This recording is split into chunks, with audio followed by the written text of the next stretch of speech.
Okay, everybody, welcome to the latest episode of All2ReelToo. My name is Michael E. Cullen II, and with me, as always, via the interwebs this time, is Matthew, computer guy. No, Matthew Computer Haas. So you are a computer. Yeah. Computer. So Yeah. I've been friends with a computer all these years. Pretty much, yeah. Wow. So, do you wear tennis shoes? Yeah, occasionally. Okay. So, was the Disney film The Computer Wore Tennis Shoes based on you? For legal reasons, I'm not allowed to confirm or deny that, so. Well, yeah, Disney does have a lot of lawyers. Yeah, so I'm not of liberty to talk about that. There was a pretty big settlement when it came to that, so I want to make sure I keep my money. Okay. I have no idea what that movie is. It's a movie made way before either one of us were born. But okay. Anyways, look it up, people. It's a good movie, actually. If I remember correctly, I haven't seen it in like 30 years. But so today on the show, we are doing our second part on cancel culture. We did an episode primarily focusing on J.K. Rowling last time, and this time we're going to focus on it a little bit more in general, maybe a little bit on Miss Rowling as well. But basically, to start out, I'm going to give a short definition of what cancel culture is. This is from the Urban Dictionary. I know it's not like a real, it's not Merriam-Webster, but it still works. Cancel culture is a social attitude that facilitates the unanimous agreement amongst multiple people that somebody is worthy of hate and slander due to controversial behaviors they have engaged in. Things like using a racial or homophobic slurs, saying the N-word, or even offensive videos or tweets by someone from several years in the past could lead to their cancellation.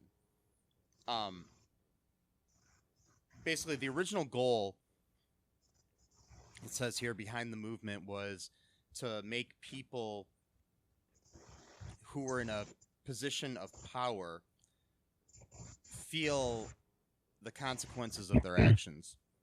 They didn't want their social status to shield them from the repercussions of offensive behavior.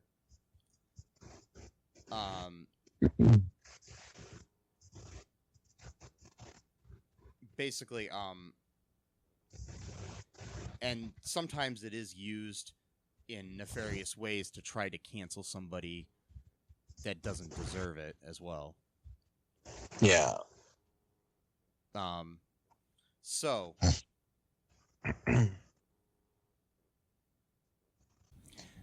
basically, there are people, that are trying to sometimes cancel people that don't deserve it.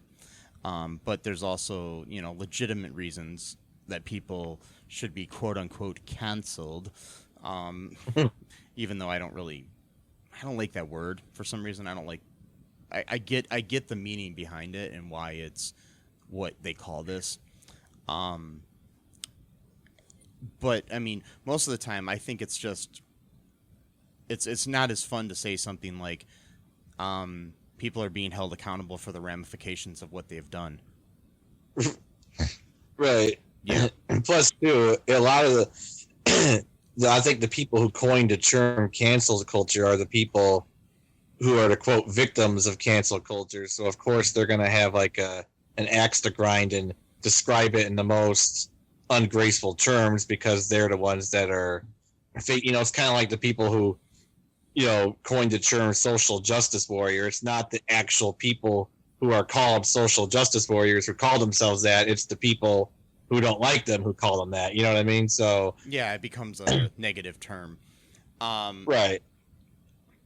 So I mean, examples of people being quote unquote canceled include, you know, people like R. Kelly, for example. He, you know, it's like people want to like do things like boycott his music and things of that nature, because of the things that he has done, where he had allegedly, I just want to say allegedly so nobody tries to kill me. Or sue. Yeah, or sue me, or both. Who knows? They he's practiced predatory behavior and supposedly pedophilia, and you know, taking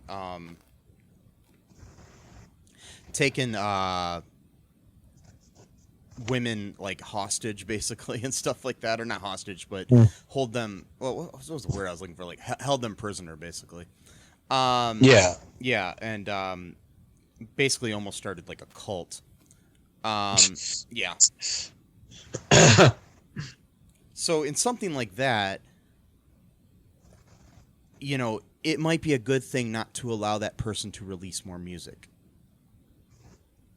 Just saying, that's an example. Yeah.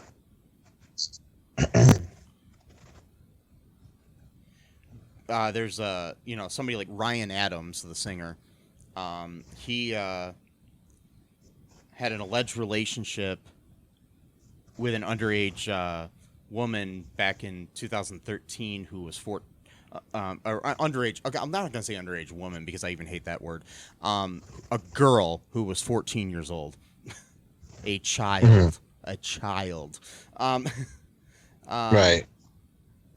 And so then, you know, certain things happened to him where he wasn't able to, you know, release music and stuff like that, which was quote unquote cancel culture. There's comedian Shane Gillis last year was announced as one of the new cast members of Saturday Night Live, and then the same afternoon of the announcement, news broke that Gillis had a history of making defamatory comments about Chinese Americans, LGBTQ people, and women during episodes of his podcast with fellow comedian Matt McCusker, called Matt and Shane's Secret Podcast. SNL decided to fire Gillis before the season even began, saying we are not aware of his we were not aware of his prior remarks that have surfaced over the past few days.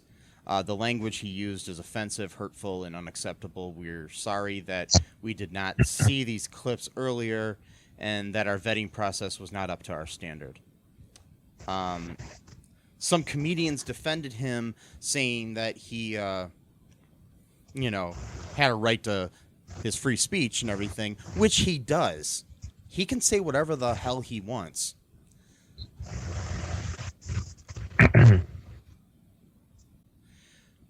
So yeah, some comedians have come to the defense of Shane Gillis, um, saying that he could say whatever he wants. Like I was saying, you can say whatever you want,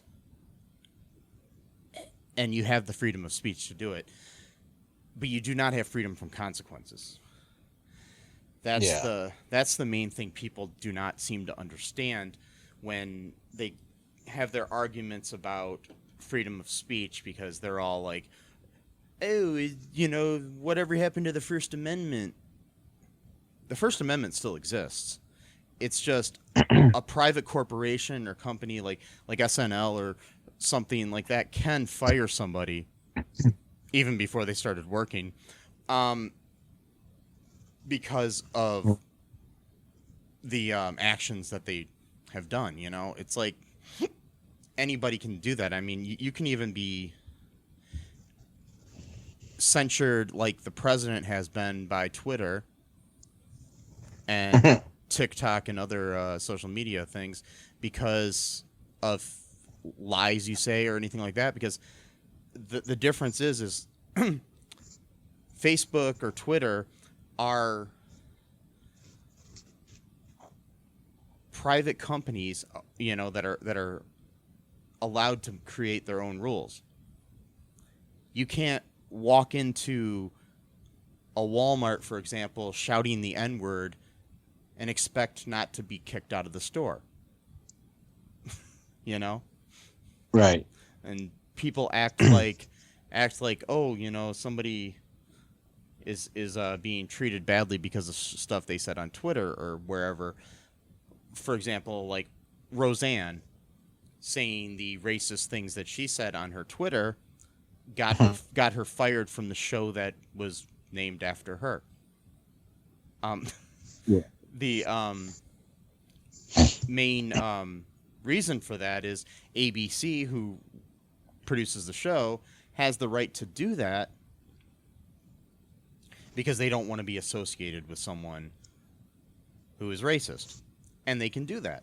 It has nothing to do with Roseanne not having her First Amendment rights and her freedom of speech. Sure, she could say whatever the hell she wants. I don't have to agree with it. You don't have to agree with it. People can agree with it. Whatever they want to do, that's what we have as society. It's just you're not immune to consequences for the actions that you do. Right. Like I was saying last episode was, this stuff has been going on even before the internet. It's just that with the internet, you have a wider audience, for the things you say. But like I said in the last episode, if like I had a job like at like a at a car lot or something like that, and my boss happened to catch me at a diner, like saying verbally abusive things to a waitress. My boss is probably gonna fire me because I'm a bad reputation for his business. Well, nowadays, it's much easier to quote catch someone than it was like say in the 1970s. But this type of thing's been going on for a long time. It's not a new thing. It just you kind of be more careful, I guess, nowadays, and a lot of people choose not to do that. So. I mean, the difference is people will complain and say like, "Oh, we can't, we can't do the things we used to do in the 70s." Okay. Well, no, there's this thing called progress. There's this thing called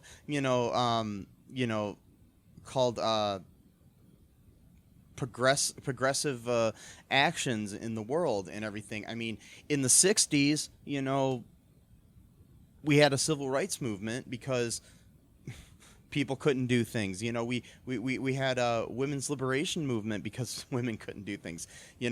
Just because things were different in the past doesn't mean that we have to continue to keep doing that, because society is different now than it was then.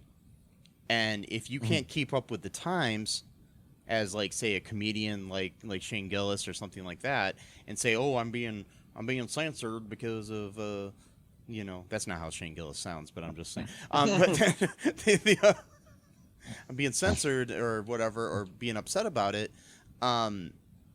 I I mean, with all due respect to him, I think he actually took things in stride and accepted his fate. You know, he didn't lash out afterwards. I don't want to, Right. totally slander Shane Gillis for one reason. I mean, he said racist and homophobic shit, but still, I just don't want to, stoop to his level. But basically, people we'll just say generic person, says something on Twitter, gets fired from a TV show or a movie, or their music isn't, their music company, cuts ties with them or whatever. It's the consequences of what you do. And people are like, well, in the past, this didn't happen to people. Well, in the past, a lot of things didn't happen. That's what happens with society. I mean, in the past, we didn't have the internet. In the past, we didn't have cars. In the past, we didn't have, it's just things progress in the world, and we've got to keep up with that. Like, if you're a comedian, for example, who says, "Oh, I can't say edgy or offensive things." Yeah, you can. You can say whatever you want, but you're going to have consequences for what you say. The main thing is like people will say, "Well, George Carlin said this. George Carlin said that." George Carlin also said things that said basically that you can say everything you want. But when he was talking about, he talked about somebody a contemporary at the time, Andrew Dice Clay. He said basically, when I make, he was saying something, I'm just paraphrasing here because I remember reading this quote a while ago, that basically what Andrew Dice Clay does is push down on people below him. Sometimes. Like women and minorities and things of that nature. He pushes down on them, people that are below him in society, whereas George Carlin pushed up at the government and other people like that. It wasn't. There's a difference there when it comes to that type of humor, and he was basically saying that what Dice Clay was doing was bullying, whereas it wasn't edgy humor, Mm-hmm. I don't know. So basically, and I mean, those are some of my thoughts here right now off the top of my head on cancel culture. I don't know. What do you got going on in your head there, Matt? Well, I got a lot because it's a pretty nuanced conversation, and I got a lot of different, just a lot of different interpretations and stuff. Like I was saying earlier, I think the term cancel culture depends how I feel about it depends on who's using the term and for what purpose, and I think that changes a lot of how I feel about it. So, for example, if J.K. Rowling is claiming that she's being canceled because people are criticizing the words that she says, that's not really. I mean, you've expressed some ideas into the marketplace of ideas, and other people are responding to said marketplace of ideas. So it's not. There's no canceling going on. It's functioning as it's supposed to function, i.e., as a marketplace of ideas. If she's trying to say that she wants to corner the market and not have a free market and have a sort of planned economy of ideas, well, then that's not really free speech. That's a sort of Soviet Union type of planned economy when it comes to ideas, where she wants to say what she wants to say and other people get to agree with it. That's not really free speech. Sorry. So, and also too, just if a lot of people disagree with you all at once, that does not also mean you're being canceled. It just means a lot of people happen to disagree with you. Is you're the one that decided to have a controversial opinion. Well, that's one of the consequences of having a controversial opinion, is that you're going to have a lot of people who don't agree with you. So it's really no way of getting around that. So if she's saying something like that, I don't really call that cancel culture.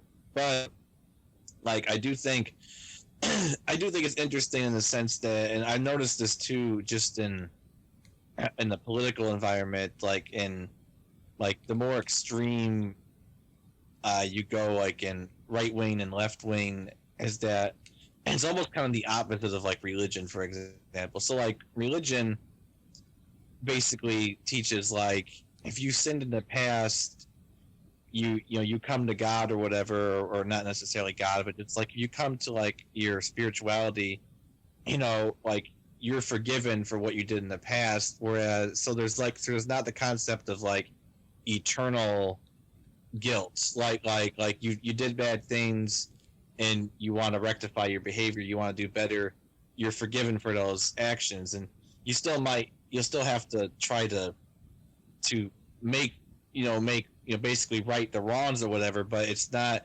your guilt's not going to be just attached to you for forever. Whereas it does seem like with people like on the very, very far ends of the left wing, and I'm not talking about liberals I'm talking about like really, really far hardcore left wing, there does seem to be this attitude that like you are forever like guilty, like there is no way to redeem yourself. And I do think that is very harmful psychologically, in my opinion. Yeah, I mean the thing is, there's a difference between somebody like okay, like if I were to say something offensive, me or a celebrity or whoever says something offensive on Twitter, maybe years ago or something like that, or okay, so for example, James Gunn was quote unquote canceled because of things he said on Twitter, 8, 10, 12 years ago or whatever, and then actually lost his job at Marvel because of it. He got it back, and then people are like, well, that isn't fair that he got his job back or whatever, that are very cancel culture, strong people. The thing is he apologized for what he said, explained why he said it at the time, and has grown and changed since then. Mm-hmm. Whereas, for example, Kevin Hart had said, quote unquote, well, I'm paraphrasing, so maybe not quote, but he basically said that he would want to kill his son if he was gay years ago on Twitter. Same sort of thing, saying something bad on Twitter years ago. That lost him his hosting gig of the Oscars a year or so ago. The Oscars and people asked him to apologize, and he refused to. Mm-hmm. Whereas James Gunn apologized. There's a difference between those two scenarios. Neither one of them have lost or were quote unquote canceled either, because both of them still have successful careers. Even James Gunn, if he would have not apologized, before he fully apologized and explained everything, he was already hired by DC to direct the next Suicide Squad movie. Right. So it wasn't killing his career. There's a difference between somebody like Kevin Hart and James Gunn when they say something, or somebody who said something years ago and maybe it comes up and they lose their job at Walmart or something. Right. Because that can destroy somebody's life, whereas I'm assuming James Gunn and Kevin Hart have good savings accounts, and Yeah, that's a really good point. Mm-hmm. That's why I think a lot of this stuff is really interesting. I mean, it kind of reminds me of the people, who defend like billionaires when like they have like maybe $5 in their savings account. It's like you're going to battle for people who already have it made, like they're living in castles, you're living in like a hut. Like, work on yourself. People don't need defending. Or the people who complain and say, well, the people on welfare are taking all my money. No, the big corporations are taking all your fucking money and not paying taxes on shit. The Jeff Bezos, the Jeff Bezoses of the world are taking all your money and then not paying taxes. Right. And plus, too, with the But then again, I cancel belong to culture Amazon thing- Prime, so whatever. Okay. Right. Well, I do too. I did. Never mind. Yeah. I did, but for like 2-3 years. But also too, there's another aspect of this cancel culture thing, because it is a really nuanced conversation. But there is the other aspect that there's not a better business than decrying the so-called curtailment of freedom of speech. Like if you go on YouTube, all of these people on YouTube are like, free speech is dying, and it's like there's hundreds of these guys saying this stuff. Okay, how is it dying if you all got YouTube channels and you're raking in hundreds of thousands of views on every single one of your videos? That's a really weird way of dying. Like, you know. Yeah, I mean, the people. I love the people that go on Facebook and complain about how freedom of speech doesn't exist anymore.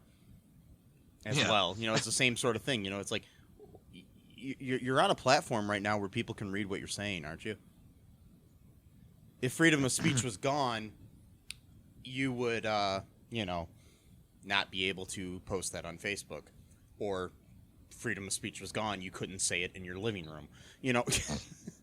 Or wherever. That's what it comes down to. It's whether or not you. That's what freedom of speech really literally means. It's that the government can't, you know, censor you. Like, you know, you can't get arrested. You can't get thrown in jail. That's what freedom of speech means. It doesn't mean that you're employed. I mean, like one of my friends, you know, when he was you know, going to be a truck driver for a while, and you know, he decided not to do it, but he was doing it for a little bit. And you know, the company that hired him was a Mormon-owned company, and one of their policies was that you could not drink alcohol at all. Not just when you're not on the job, even on your days off, you were not allowed to drink, and that they could at any moment test you for alcohol if they wanted to. I mean, it doesn't mean that they would, but that was part of the contract, that if they wanted to, and you know. Technically, you know, they have the right to do that, which is interesting because I don't really hear very much from the cancel culture crowd that talks about stuff like that as that being the problem. Basically saying that, you know, a company is literally controlling your life even outside of, you know, your working hours. They don't talk about that, but they talk about it whenever someone says really like right-wing or like offensive things, and then people react to that, then suddenly it's the worst thing in the world. So it's just very interesting of like where their priorities are, because it doesn't seem like they care. And I mean literally that Mormon company has the right to do that. I mean, that's their if it's within their policy of their company. I mean, it's not curtailing anybody's rights, because that person still has the right to drink, but has consequences for it if they want to be employed at that place. Yeah. I mean, I'm not saying that that's always right, but it's just, that's within the law. It's, you know, and I mean, I don't agree with it necessarily, but I'm just saying that it's, if you sign up for that job and you know that, you have the right to say, well, you know, maybe I want to drink, so I probably shouldn't apply for this company. Yeah. That's the difference. I mean, it's not like they're going to be able to check all the time to make sure you didn't drink, but still, you know, yeah. But it's not going to do it all the time. Yeah. Well, it's like, I mean, there are within companies like that I've worked for, with the health insurance that the companies give you, you can get better deals on health insurance if you don't smoke. Yeah. You know, it's just basically within the laws of that company. It's not, you know, because they don't want to insure somebody that might, you know, die of lung cancer or something. It's just, you know, within the rights of that company. Do you want to take a quick break here, Matt, and then we'll come back here? Yeah, we can do that. Okay. Hey, folks, this is Michael E. Cullen II from the podcast that you're listening to right now, along with Matthew Haas. We just wanted to tell you about our great podcast called Super. It's called All2Real. And on that show, what do we do, Matt? We watch biopics and then we talk about whether or not the movie matched up with the real story or not. So It was a lot more exciting than that, though. Yeah. So we analyze the real story and the real story. Get it? Get it? Real. You know? Yeah, they're spelled differently, Yeah. folks. You can guess which one I said which way. Uh-huh. Anyways, so sometimes we have guests, sometimes we don't. But we talk about great movies like Shattered Glass and The Social Network and Futile and Stupid Gesture, among others. Those are some of the ones that we've covered so far, and we're going to cover a lot more. So please subscribe on Stitcher, Apple Podcasts, Google Podcasts, wherever you find your great, fun podcasts. And be sure to share it with your friends. Do it. Do it. Do it. And make sure you're not afraid to get all too real. Bye-bye. And we are back. Welcome. Look. My name is Mike. This is the cool sounds of All2ReelToo. I hope you're enjoying it. I know I am. How about you, Matthew? It's very soothing. It's like have like a nice little ocean wave sound in the background or something would be nice. Like a seashell, yeah. So, back to cancel culture. Yeah. So, Stuff. one of the recent things that has come to light, and recent, I mean by like a month and a half ago, Matt and I both watched the TV show The Flash, which you would know because we've done an episode on here about the Crisis on Infinite Earths. They recently fired the actor Hartley Sawyer, who plays Ralph Dibny on there, for tweets in his past.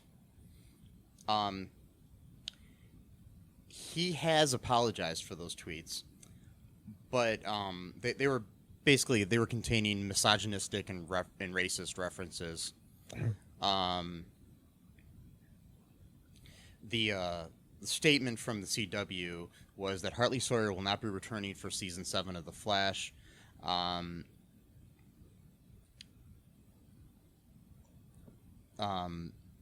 Eric Wallace, the showrunner of the show, said, in regards to Mr. Sawyer's posts on social media, we do not tolerate derogatory remarks that target any race, ethnicity, national origin, gender, or sexual orientation. Such remarks are antithetical to our values and our policies, which strive to evolve to promote a safe, inclusive, and productive environment for our workforce.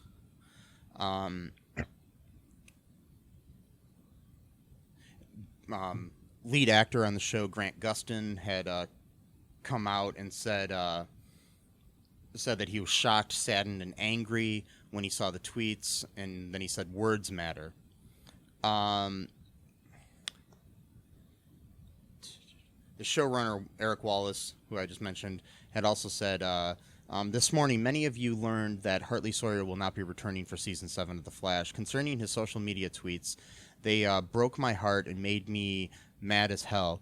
And they're indicative of a larger problem in our country, which is true. I mean, there is things like that.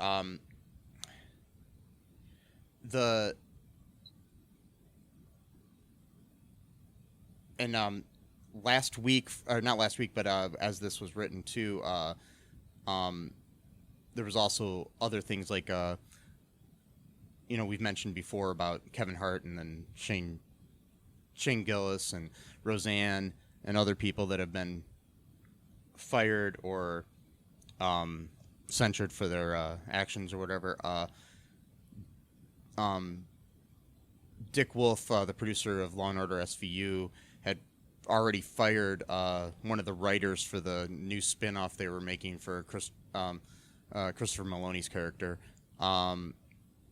This guy, Craig Gore, for he had posted a photo of himself on social media holding a weapon and threatening to light up looters if they came near his property. So basically, words and actions matter. With regards to Harley Sawyer, he did come out and apologize, which, like I said, the difference between James Gunn and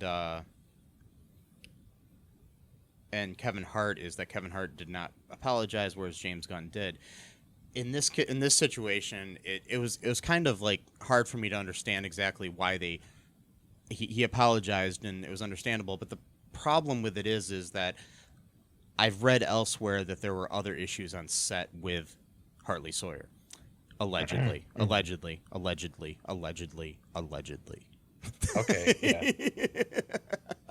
So, and in my opinion, if somebody like the stars of the show all come out in support of this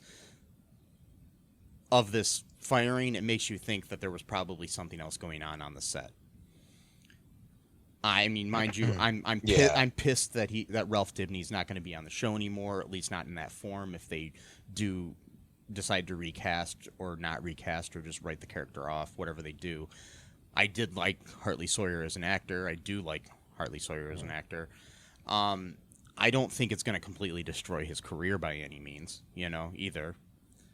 The guy, it might for a little bit, but he's apologized. Hopefully, for his sake, things get better. He realizes what he did was wrong, and his life will go on. I mean, sure, it sucks that he's not on the show anymore. It sucks that he lost his job. But like I said, in my main issue with the whole thing, though, too, is I guess it's just now these TV shows need to do a lot more better vetting for their actors before they hire them. Yeah. Before they hire them, and then us fans get attached to these people. Because that was something that they should have noticed or looked into before hiring Hartley, I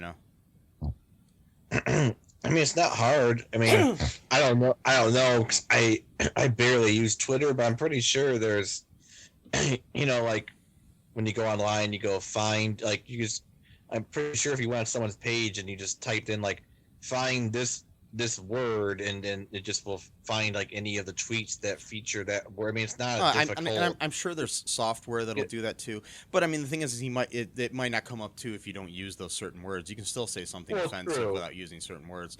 But still, I mean, even if somebody's posting thousands of posts, and I'm not saying that, I guess,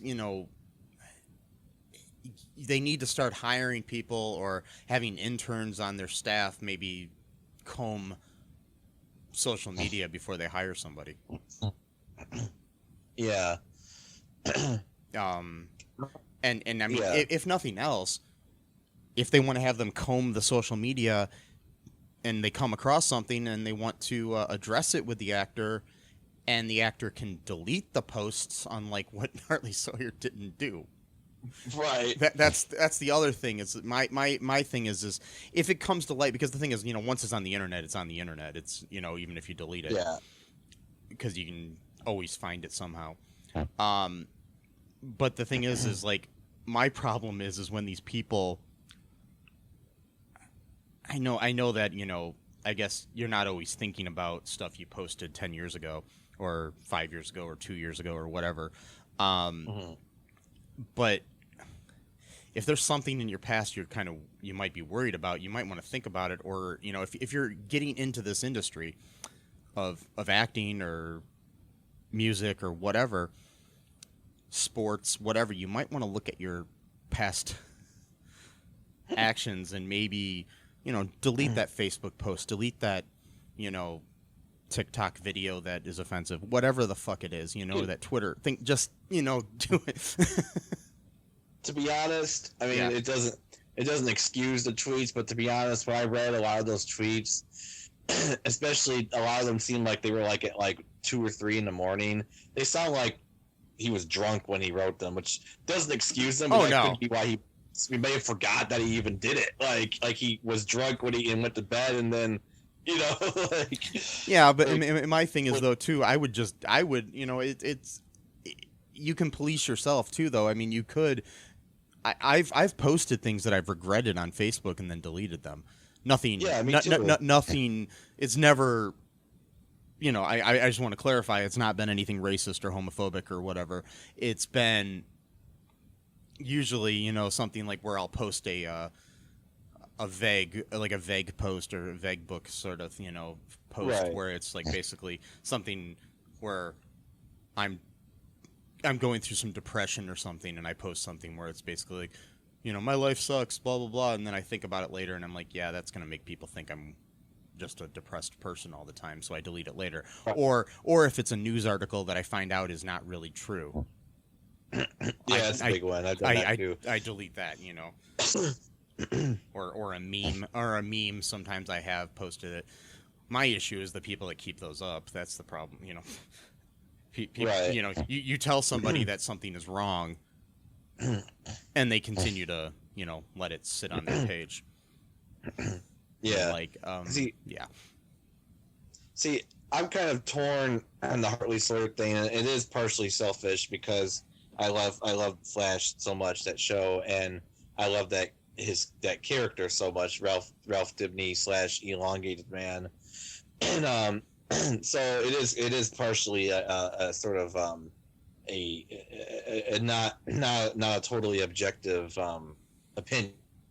There's emotions that are involved, and I just wonder though at some time, like if there can ever be a cutoff year, like how far, like, so if someone says something 25, 30 years ago, like how far do we take it, basically, is what I'm starting to wonder sometimes, because I don't know, like I just wonder sometimes about that kind of thing where it's like with J.K. Rowling, for example, she's currently doing stuff. It's not from 10, 12 years ago and she changed her mind. These are her current beliefs, and she's, as of this moment right now, still typing those things out on Twitter.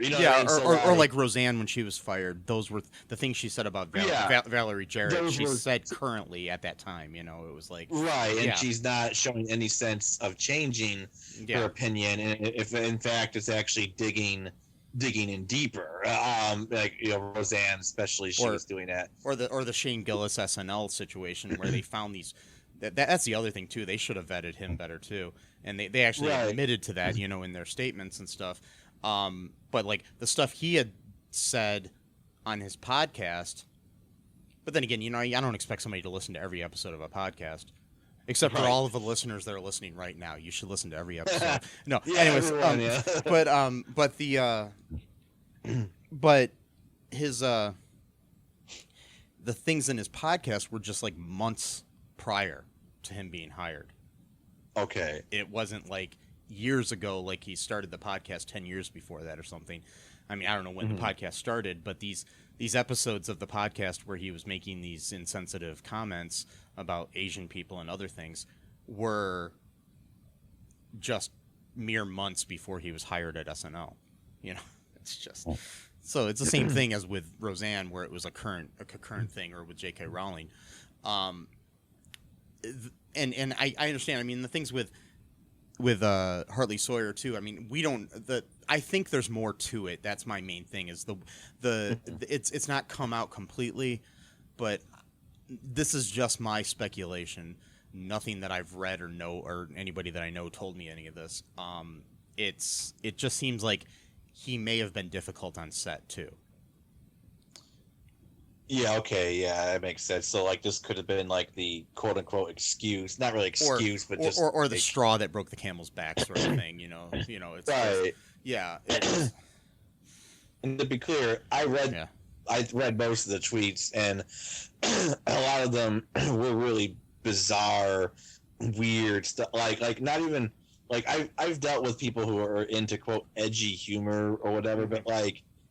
I read one of them. I don't remember exactly what it was, but it was like something like him saying, like, one of my favorite hobbies as a teenager was like abducting homeless women and cutting off their breasts. Like, that's not even edgy humor. That's just like really depraved. Like, it's not even funny.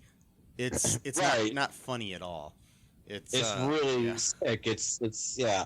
So like I can understand even like that being 10 years old of like someone reading that like you were like thinking of that stuff like 10 years ago. That's kind of weird. Like why were you like why did that thought come into your mind like even at any age like or any year, not just Yeah, this year or last year. I mean, if you're writing a horror movie and that's the motive of your killer, that's different. But it's not Yeah, something you just even tweet. so, I mean, still that's just whatever Or I mean, I'm sure there's killers. I know there's killers out there that have done that because I've listened to a lot of true crime podcasts, and a couple of them I've listened to. That's actually happened. But okay. yeah, but that's just out of context completely.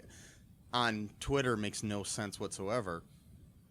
If he was writing a screenplay, sure, but keep that in your fucking screenplay. Don't put it on Twitter. Right. Yeah, don't put your screenplay on Twitter, but then don't let it be known that it's an actual screenplay and not just your own personal thoughts or whatever. And you see, like the thing is, like with stand-up comics, for example, too, a lot of them now are testing out material on Twitter. Whereas before they would test it out in the club, and so sometimes things aren't completely fleshed out, so they're not going to be funny. He's not a stand-up either, so I'm not saying that, but like somebody like a random stand-up might just post something funny that comes to their head on Twitter or Facebook and get try to get the responses from it to see if it works, and then they'll add it to their routine. But that's kind of dangerous in my opinion. Well, because voice, you don't have tone. Right. Because you don't know that they're joking. Whereas like if you're at a nightclub or a comedy club or even a big stadium or something and somebody is saying something, it's different. And I mean, with all due respect too, I don't think what Kevin Hart said was right at all, but who knows, maybe the tone that he would have said it in concert would have been different than what he said on Twitter. I'm not defending him, but I'm just saying that it's not good for somebody like him or anybody else to put something out on Twitter. That's the problem with the written word. We read into it what we want to. It's the written word is like art of any kind. Like if I look at a painting, I might see something different than what you see from it.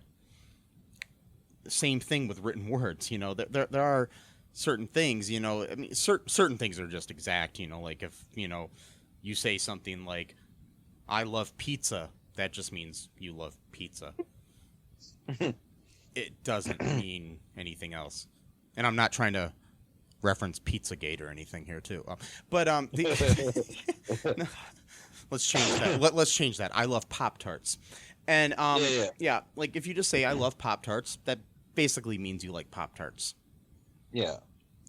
But, you can take something that is maybe edgy humor and it's different, on the tone, but there's also the thing, like I said, with this thing that George Carlin had said in the past about how you're pushing down on people is not really good humor. When you're making fun of marginalized groups, that's not really humor. That's just bullying. Yeah. I mean, if that's the difference where people like, for example, if somebody in the media is critical of President Trump, he gets all butthurt about it and says that he's being bullied and they're trying to cancel him or something like that. Him or even J.K. Rowling. Too. The fact is, but both of those people have a lot of power and money. Right.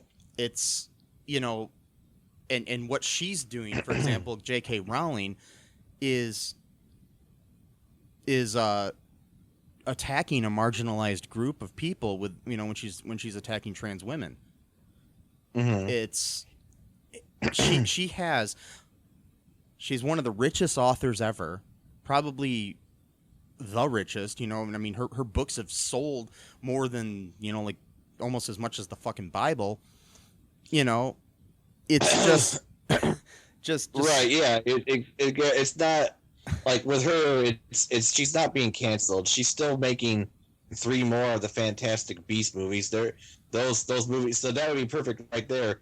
If they actually did cancel the Fantastic Beast series after the first 2 movies, then she might have a leg to stand on. But even then, she doesn't, because she still has more money than the Queen of England. But yeah, you know what I mean? But they're not. They're still going to make the 3 extra movies. And Warner Brothers, you know, they put out this really, really, really timid little response, basically talking about like the importance of diversity or whatever. But they made sure to not criticize her. So it's like, if she's such a victim right now, why is the studio cowering in fear before her? You know, and even if they decided not to work with her and decided to just, you know, cut ties and not make any more Fantastic Beasts movies, she still has the ability to write books, even if she just self-publishes them because she can afford to, and she has enough of a fan base that people will buy them.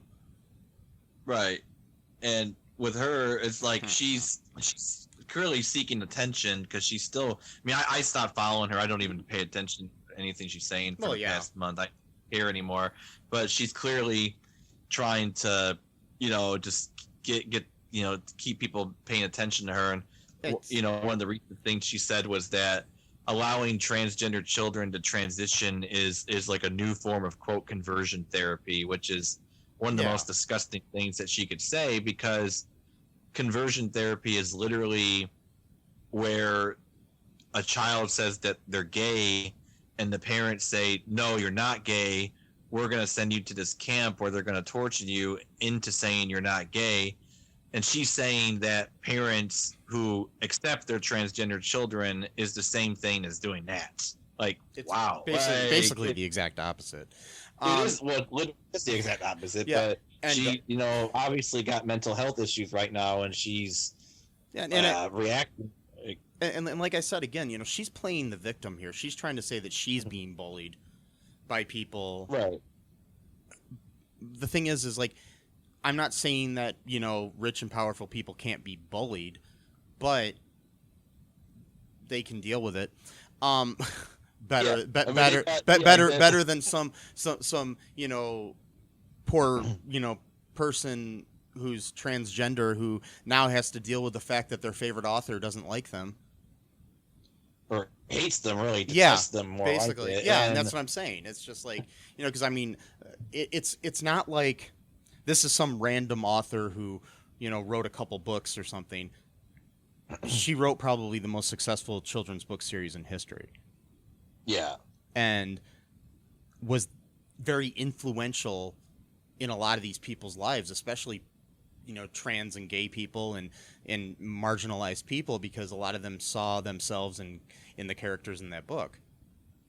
I mean, those books.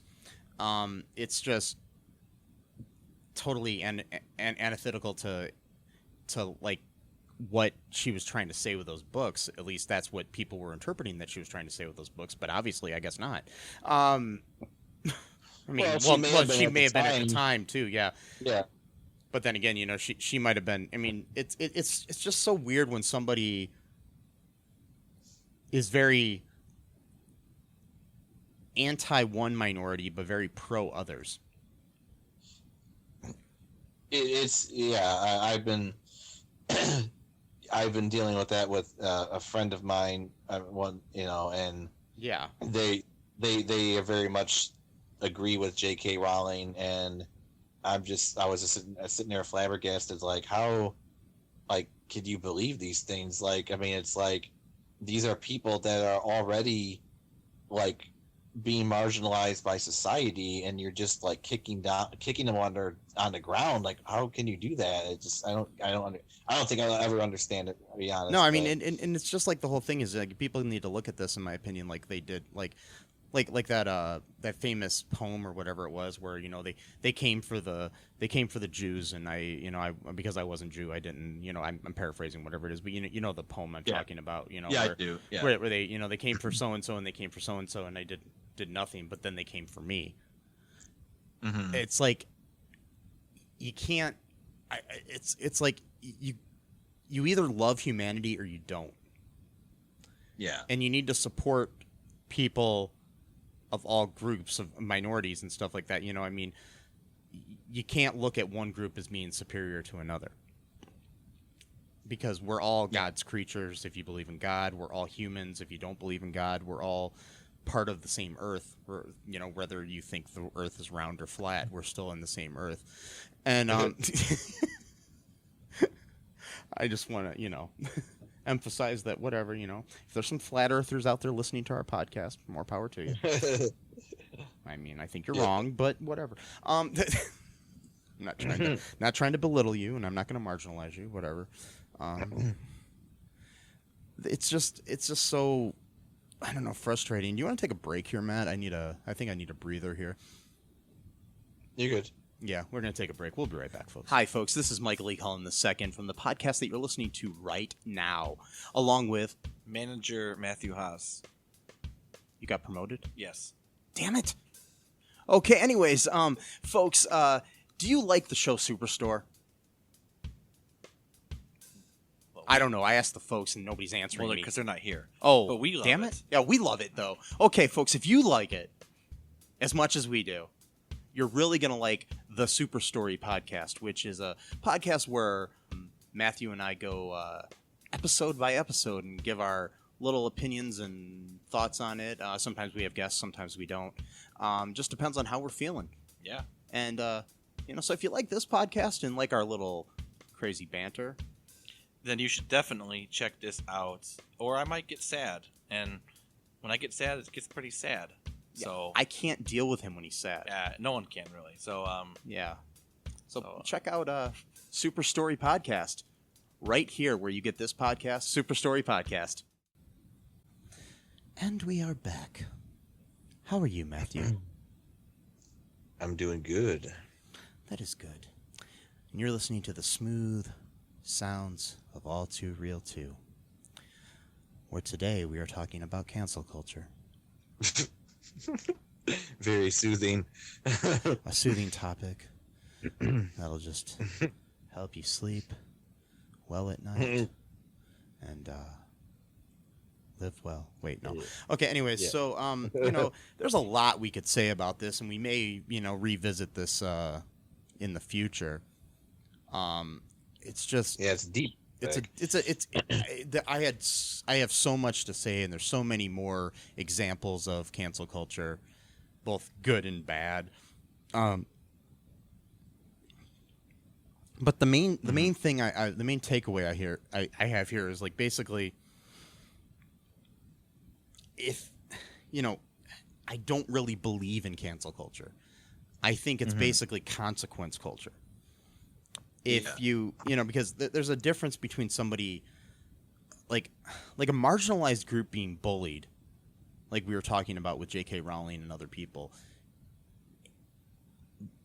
That is just bigotry.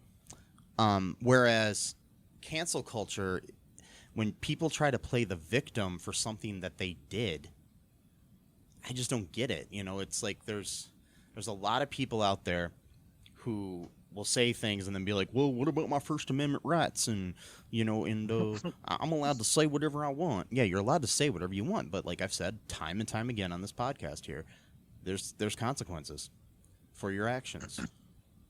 Just like anything else you do in life, you stab somebody, you're going to go to jail. You say something bad, people might not like it. And then there's people that are trying to call everything cancel culture. Like, oh, the Washington Redskins are changing their name. That's cancel culture. Right.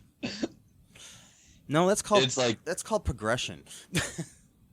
And the thing is, they've been petitioning them for decades now. It's not like it's been some new thing. Like they've been constantly for 10, 20 years trying to get them to change the name. It's not all of a sudden, And it's like, why are people so upset about Aunt Jemima? my syrup lady's gone. It's like I don't know. I won't be able to have this fake syrup on my pancakes anymore because it doesn't have a black lady on it anymore. Mrs. Butterworth. Sorry, I got it wrong. Yeah, Mrs. Butter. Yes, they got Miss. Yeah, and plus she ain't really black. She's clear. I mean, Mrs. Butterworth is, yeah, but Aunt Jemima, she's that black lady on the pancake box and in the stuff. She's a nice old black lady, and no. She's a racial stereotype. The aunt, the term aunt and uncle, like on Uncle Ben, is aunt and uncle is what they would call former slaves and current slaves, so they didn't have to call them Mr. and Mrs. or Mr. and Miss, because they refused to call them that because they thought of them as lower class people or not even people sometimes. Right. And also too, a little bit of self-deception. By calling them aunt, uncle, they could tell themselves that, oh, well, I'm a nice person. I call them aunt, uncle, therefore I'm not a racist. So it's a little bit of both, And I mean, it's the thing. Like I'm not 100% sure on this, but like a lot of African American people I know, when they refer to someone older than them, they will call them Mr. or Mrs. Like it'll be like Mr. Matt. Mr. Matthew, Mr. Mike, or I've noticed that a lot, and I think that has a lot to do with the fact that they're trying to emphasize the fact that they don't want to be called aunt and uncle. Right. It's, I mean, if anybody has any information about that, I don't know for sure, but I've just noticed that a lot, and I've never thought about it until this whole Aunt Jemima thing came to light. And I read more about it, and it's just weird that was what made me think of it. Well, it is interesting, because you got the only two black, mascots. The only word I could think of for those products, uncle and aunt. But like, for example, Mr. Clean's called Mr. Clean, not Uncle Clean. Yeah, that's true. So. and he's a I don't know. I guess he could be offensive to like pirates. I don't know, or guys, yeah, bald guys that wear earrings. I don't know what. Bald white guys, yeah. Guys that look like Yul Brynner. I don't know what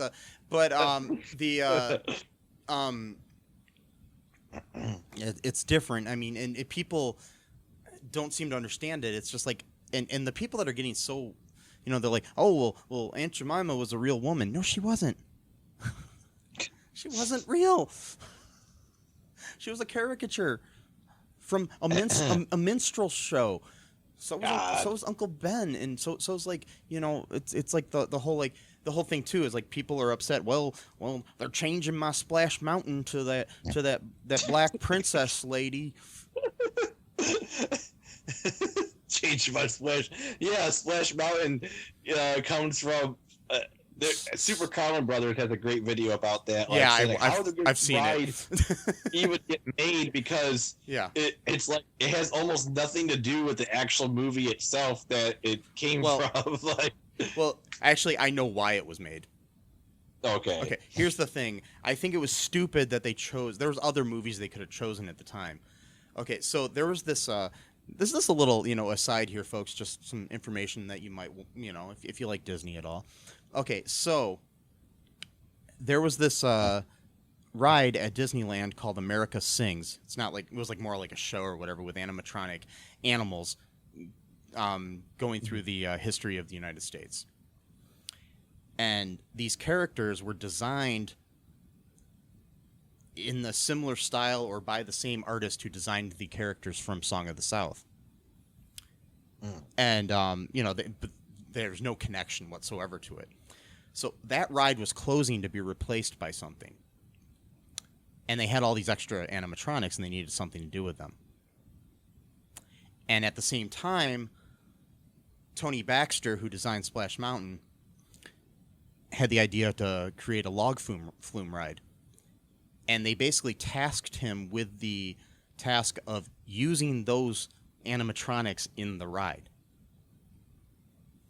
So the closest thing he could do was add some characters from Song of the South in there for it to make sense.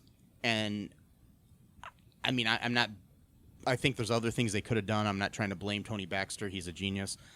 Look him up. He designed like half of the greatest things at Disney World ever. Anyways, he at Disney World and Disneyland and all the parks, he was tasked with it, and they needed to create this thing, so they used the characters from the animated portions of Song of the South, a movie that even at the time hadn't really been released and has never been released on video in the United States because of the bigotry associated with the Uncle Remus stories that it has. But basically, he just had to use those things, and at the same time, when that was coming out, the movie Splash was coming out. So Michael Eisner, who was the head of Disney at the time, said that they should use the word splash in it somewhere. So it subconsciously was associated with the movie Splash. If Tony Baxter would have had his way, the ride would have been more about mermaids and stuff like that than what it was. But he was forced to reuse these animatronics from America Sings. So that is why they created that. My issue with it is, okay, I understand creating that ride at Disneyland because you had to reuse those animatronics at Disneyland. There was no fucking America Sings at Disney World, and they just recreated the fucking ride there. So they had to make all new animatronics for Disney World that were based on the animatronics in the Splash Mountain at the other park. So my issue with it is why didn't you just make another log flume ride based upon some other Disney property that you have? But anyways, I digress. A lot. This comes back to they're changing my Splash Mountain. Yeah. And people are like, the thing is this is something they've been planning for years to retheme it to something. They've been trying to figure out what it is. But of course, people are saying, oh, they're changing it because of the Black Lives Matter, George Floyd protests and all that stuff. They designed this over a year ago. But people are just trying to not emphasize the fact that they're racist, and they're upset that Princess Tiana from Princess and the Frog is going to be the main character in this new ride. Right. And I mean, the people that are upset about about her being in this ride for other reasons, I completely agree with, because people says that she should have just had her own ride that was designed specifically for her and not a retheme of this. But still, this is progress. It might be a little bit of progress, and people get upset. They're like, oh, on the other end too, they'll get upset about things where it's like, oh, changing Aunt Jemima or Splash Mountain or the Redskins or whatever isn't going to change the systemic racism in this country. Of course not. But should we just let those things sit there and be racist? Right. People are like, oh, they're just placating the social justice warriors. Well, yes, they are. If we feel like, oh, we've made victories because the Washington Redskins changed their name, or Splash Mountain is now going to be themed to Princess and the Frog. No. Right. If you just stop there and be like, okay, we're done. We got we got a ride at Disneyland change, so we're done. No. Yeah, our demands have been met. No. You know, things like changing the laws in this country, voting for the right people, making sure that people of color have a better chance to vote, making sure that gay and trans people have rights in this country. Things of that nature are what we have to do. Those are going to be more, are going to be better for society overall. But still, while you're living in a country where there are Confederate statues around, or or racial stereotypes on pancake syrup, yeah, it probably doesn't make people feel good to see a society where it's okay for racism just to exist. Yeah, on their products or statues or theme park rides, it's pretty, yeah, it's really like that. And it's not just the United States too, like in China, they still have restaurants where it's like a blatant caricature of like a minstrel show as like the mascot the or something. actual, Yeah. or like the bill on the building. And Yeah. they would have like toothpaste that like has like the N word as like the actual label of the toothpaste, and just like. And it really wasn't that long ago in this country that we had the same things. Right. Yeah. And really people, it's funny that, like, okay, people understand that we got rid of all of these restaurants and these labels and stuff in the past, and that was okay. But because somehow Aunt Jemima and Uncle Ben slipped through and still were around,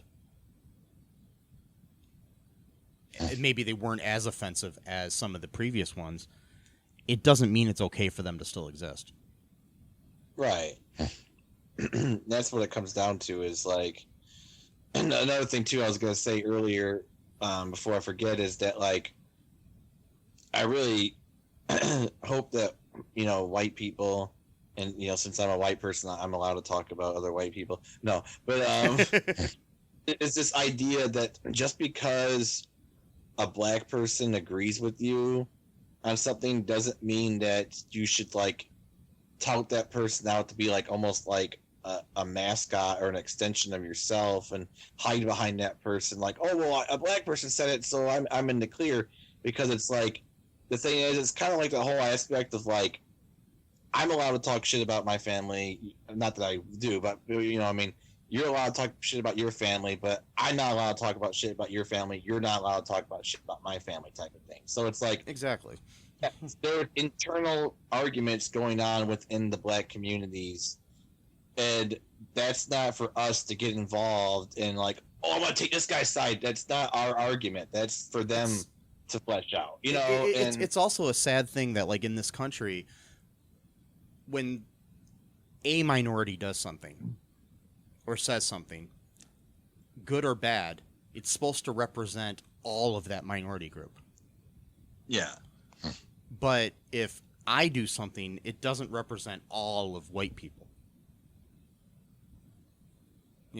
Like if there's a, like Candace Owens does not represent all of black people. There are different points of view when it comes to black people on that end. Or like the people that are saying, well, what about all the black on black crime? Yeah. Why is it that when a white person kills a white person, it's not called white on white crime? Right. It's or like, when 9/11 happened, all Muslims were supposed to apologize for the actions of 9/11. Right.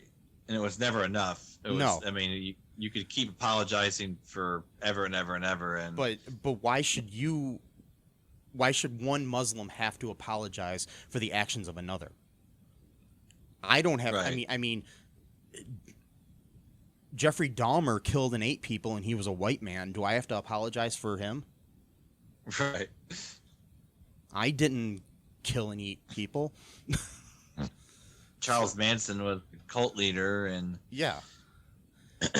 Timothy McVeigh, blew up a building. Does that represent all of Christians? No. It's just, it doesn't, technically Adolf Hitler was a Christian. Does he represent all of Christianity? No. right. Well, They'll say, well, he was more of a blah blah blah, but no, he still used the church to help bolster his power base and stuff. And that's the funny thing is, it seems like a lot of times with white people and Christians specifically, and I'm not trying to downplay Christians, that whenever somebody does something bad that is part of their society, no, they don't represent all of us.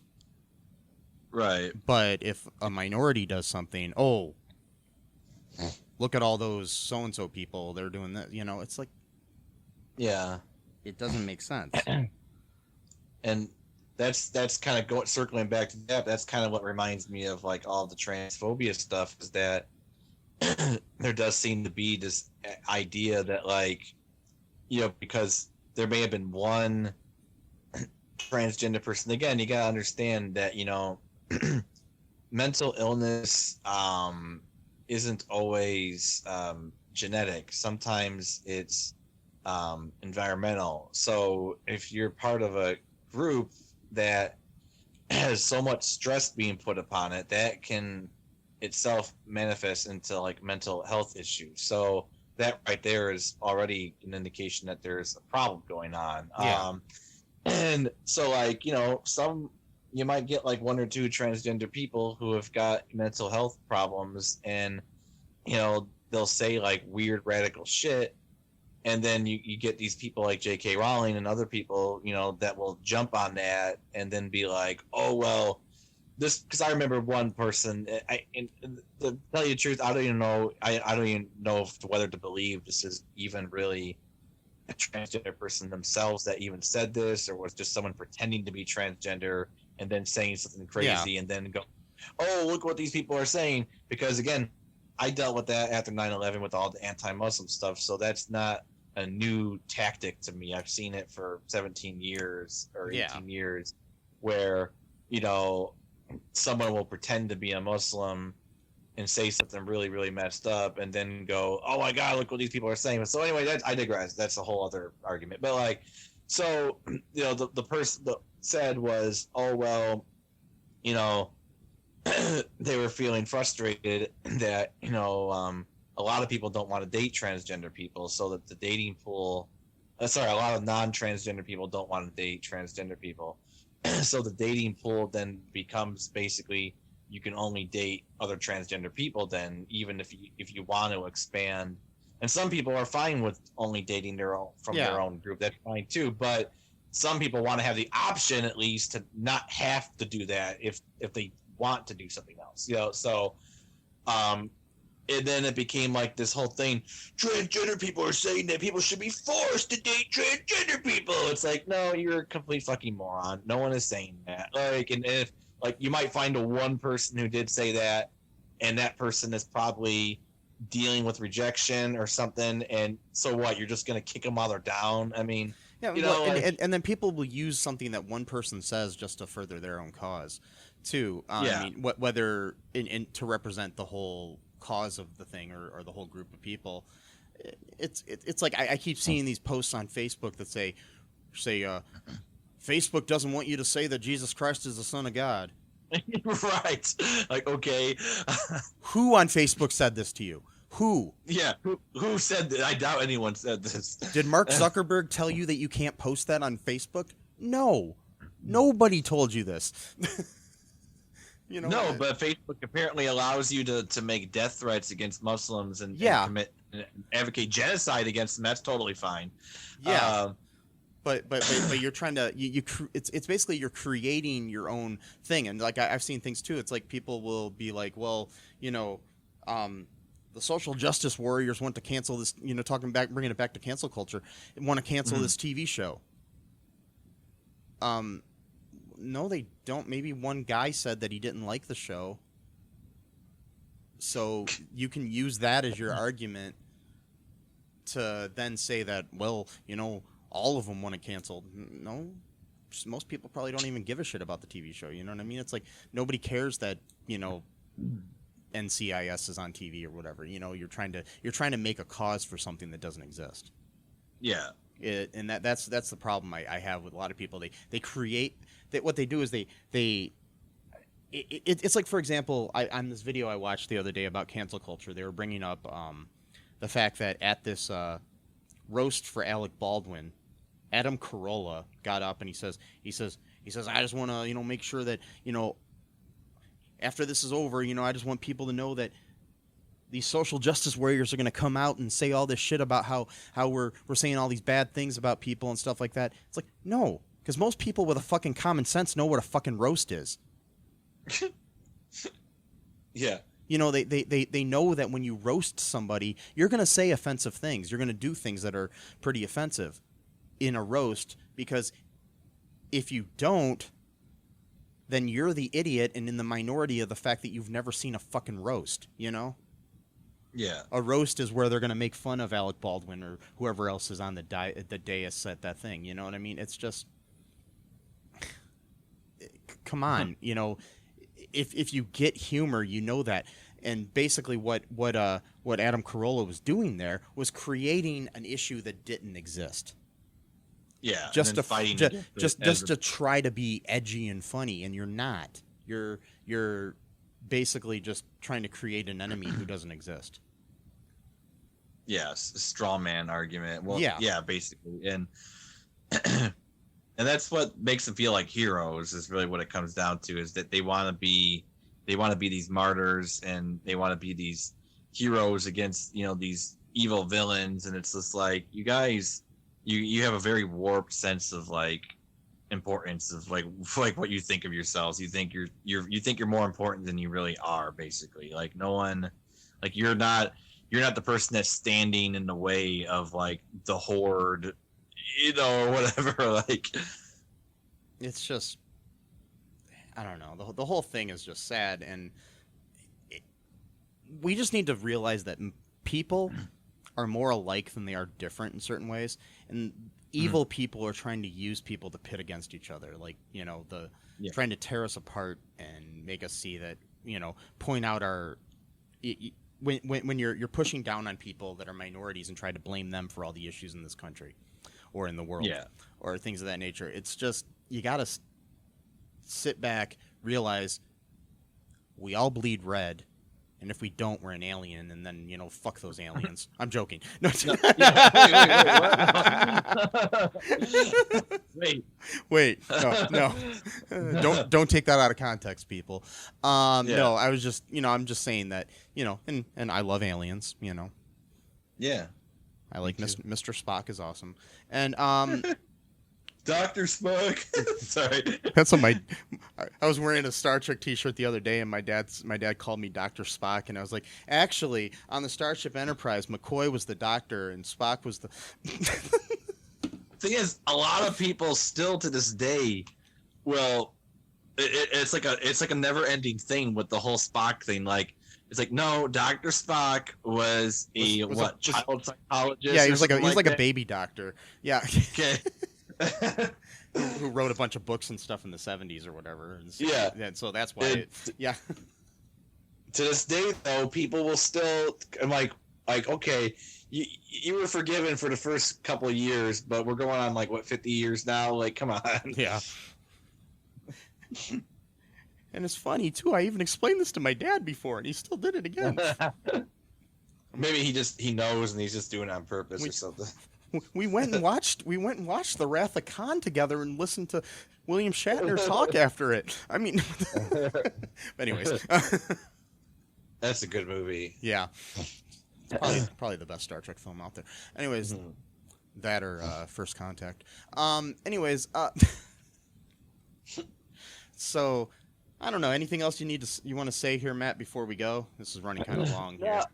Yeah, it's getting kind of long, but just some final thoughts I would say is just that, I do think it's a nuanced conversation. I do think that there are times where perhaps, I'm not really a big religious person, but, I do think that, one of the things religion does get right is the idea of redemption, and that it's possible to be redeemed. And I do think that sometimes in, this new culture where, because basically what happens is when justice is not served for so long, there is a tendency to we got to make up for lost time, so we're going to go scorched earth. And I understand that reaction, but at the same time, I do think that if we are going to have this idea that people are literally eternally irredeemable, I don't think that's a healthy belief, in my opinion. And No.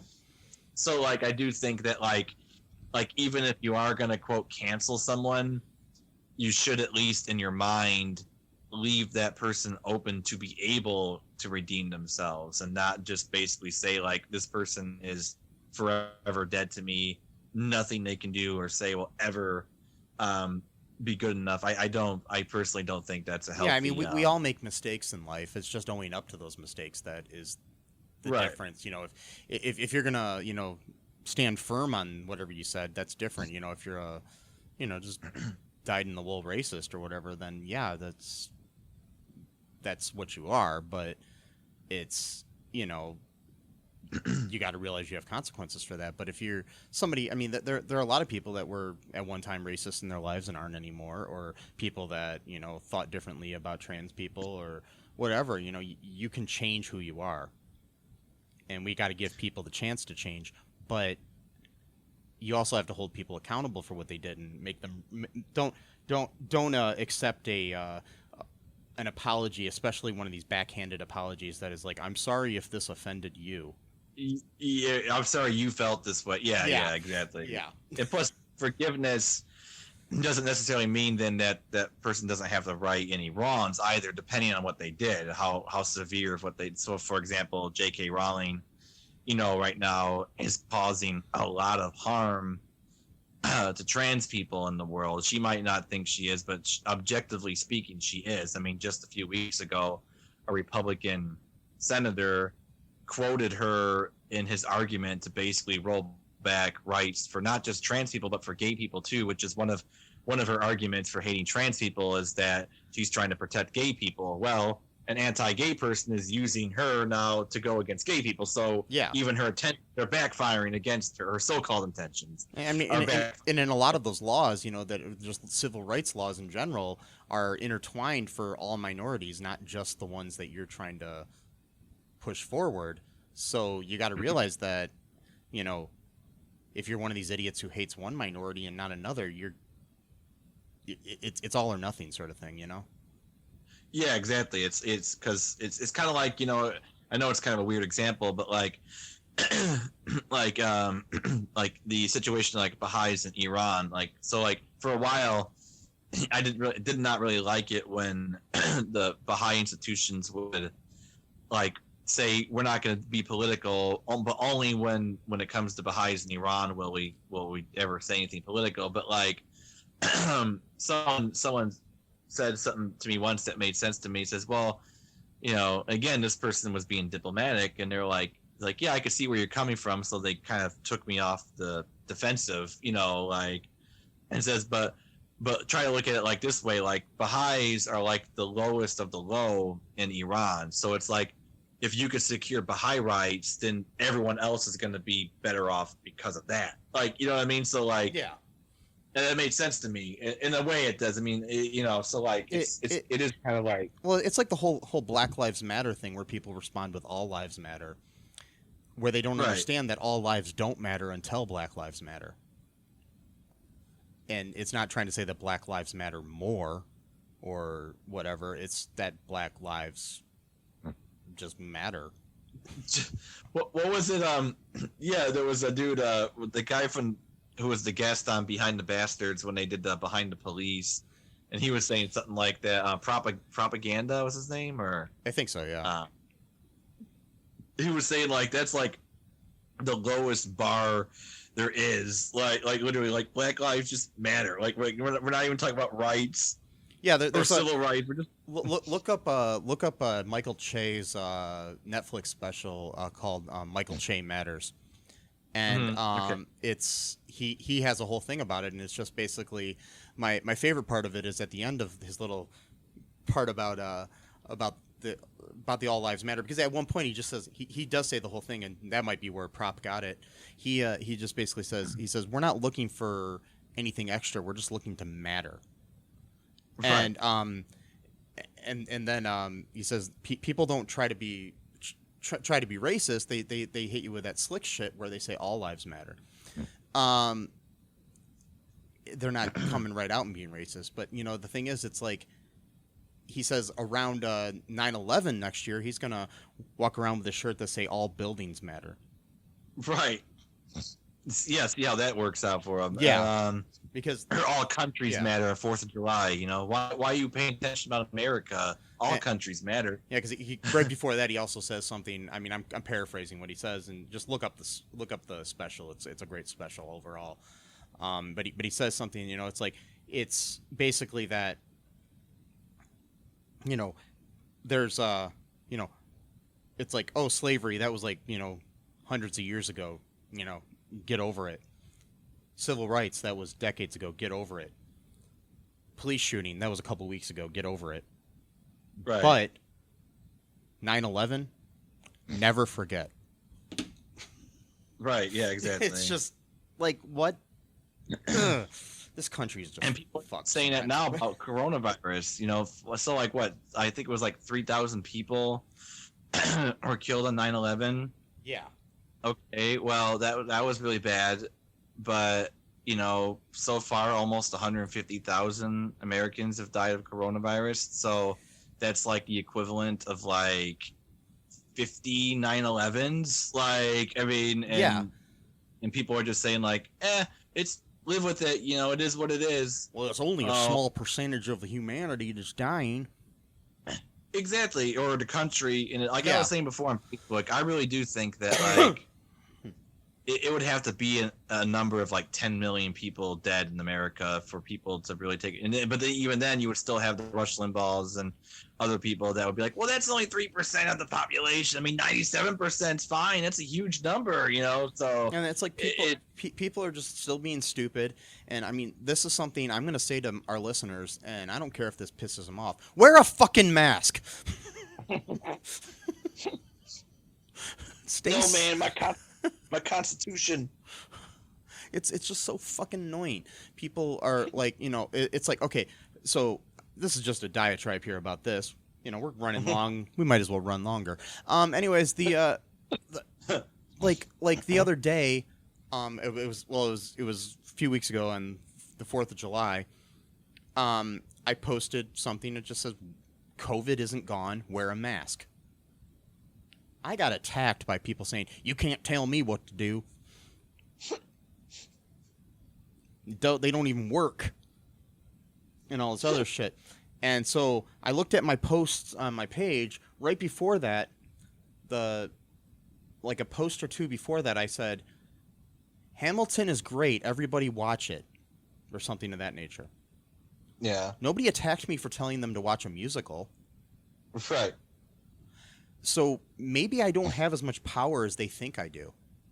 But, I was just saying it'd be funny if people did attack, me about the musical the way that they do about the masks. It's like, well, musicals don't work. I saw an amateur musician on YouTube tell me so. Because that's basically how you sound when you tell me a mask doesn't work. Right. Because you did your own research. Because you found somebody that agreed with your fucking point of view, even though everybody else in the scientific community doesn't agree with your fucking point of view. Okay, I'm done. That's fine. You're okay, but it is interesting though because they're skeptical when it comes to actual scientists, and suddenly then they're free thinkers. But when it comes to YouTube conspiracy theorists, they believe everything those people say. So it's like, okay, so you're willing to accept blindly someone's point of view, but you're not going to accept it from experts. You're going to accept it from someone else. So it's like brainwashing is going to happen no matter what. I'm going to choose the least intelligent person to be brainwashed by, though. That's America in a nutshell. Yeah. But I'm the one who's a sheep. Yeah. Or a sheeple. Yeah. So I don't know. Anyways, back to cancel culture. Yeah.